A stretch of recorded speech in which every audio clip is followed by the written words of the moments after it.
What is up, everybody? Cliff here at TechDissected. I know it's a little bit later than most people because most people got theirs a few days ago, but today we got a little bit of video game nostalgia in the house. That's right, the Super NES Mini, or the Super NES Classic as it's called. This is a video game system that I, in my teenage years, a little after my teenage years, spent a lot of hours playing. This is a miniature version of the original Super Nintendo Entertainment System. It comes packed with 21 video games on it, I believe, of all different kinds. Plus it has a never released Star Fox 2. It's a sequel to the original. Like I said, it's never been released, so this is the first time that everybody gets to play it. Today we're going to do a little unboxing. So without further ado, let's dig into the box. Let's see what is in this package. Open it up. For those that may not know or don't have, I actually have the original Nintendo Classic Mini as well that was released earlier this year. Great little product, has a bunch of games on it. I play all the time, love those games. Those are my games from the past and everything. So here we go, typical instructions, all that good stuff. Gives you a little bit of breakdown about some of the games, maybe all the games. Nothing spectacular, a little poster. Yay! And instructions on how to set it up in 3 different languages on the back. Again, that's stuff that none of us read. So we got a little plug. This will be the plug that plugs into your wall right here, as you can see. And then it's got the USB port on it. This will be where the power cable plugs into it, and it'll plug into the back of the system itself. So there's that. We'll get to the controllers. Supposedly, the cables on these controllers are longer than they are on the controllers for the regular Nintendo Classic. That was a big issue on those, that the cable was super short. Made you sit either really close to the TV or have to buy an extension. So Nintendo listened, gave some feedback. Here's the controller here. My memory recalls, it feels just like it. A little bit more, I don't know, got a little bit texture on it, I guess you would say, on the top, or all the way around it actually. If I remember, it seemed like my controllers were like super smooth, but that was 20 something years ago, so my memory could be wrong. So there's that. You get 2 controllers, which is nice, so you can have a player 1 and a player 2. My player 2 is not with me today. She's actually helping me record this video, so she's here. She's probably all playing video games is what she's doing. This will be the second controller, same thing as the first controller, so no different there. Put these over here. You get enough plastic and stuff like that with this, so you don't have to worry about that.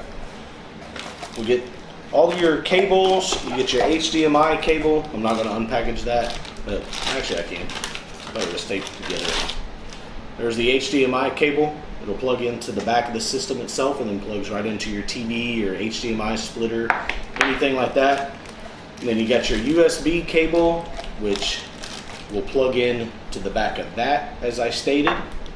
And then it'll also plug in to the back of your system right there, micro USB to USB type A.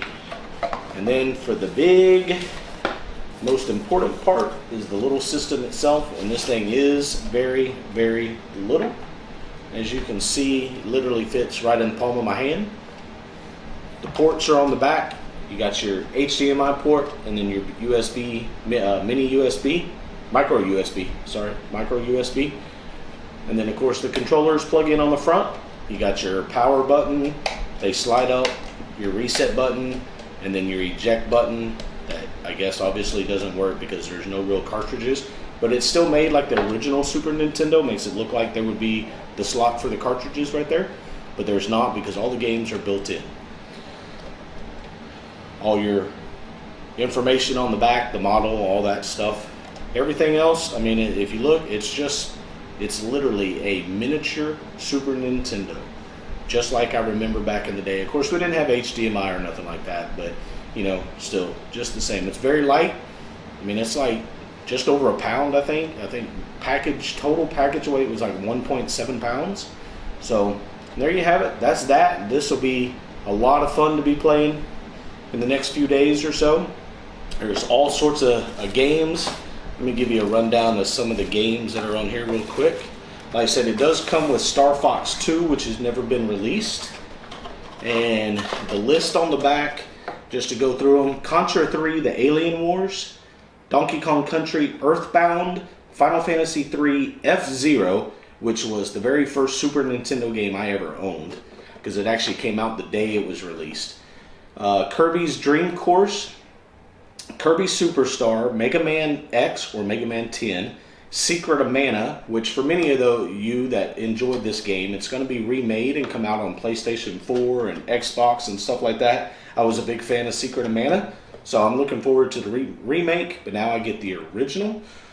Like I said, Star Fox, and of course Star Fox 2, Street Fighter 2 Turbo Hyper Fighting, Super Castlevania 4, Super Ghouls and Ghosts, what a fun game, Super Mario Kart, Super Mario RPG Legend of the Seven Stars, Super Mario World, which is one of the 2 or 3 games that I really wanted this for, Super Metroid, which is the game that I really wanted this for, Super Punch-Out, which as you recall was Mike Tyson's Super Punch-Out back in the day, Yoshi's Island, and The Legend of Zelda: A Link to the Past, which is the second Zelda in the series. For many of you that may not have played it or owned the Super Nintendo back then or anything. So that's the complete list of games right there. This is your Super Nintendo Entertainment System Classic. Retails for $79.99. I don't know how available they're going to be going forward. There was a huge shortage on the Nintendo Classic, but Nintendo says they're going to manufacture more. They're going to be more readily available.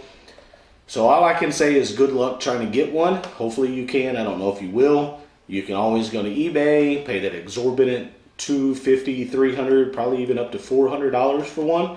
Not something I would suggest or recommend, but if you want one bad enough, that's where you can get one. So until the next time, I will catch y'all in the next video, everybody. Have a great day.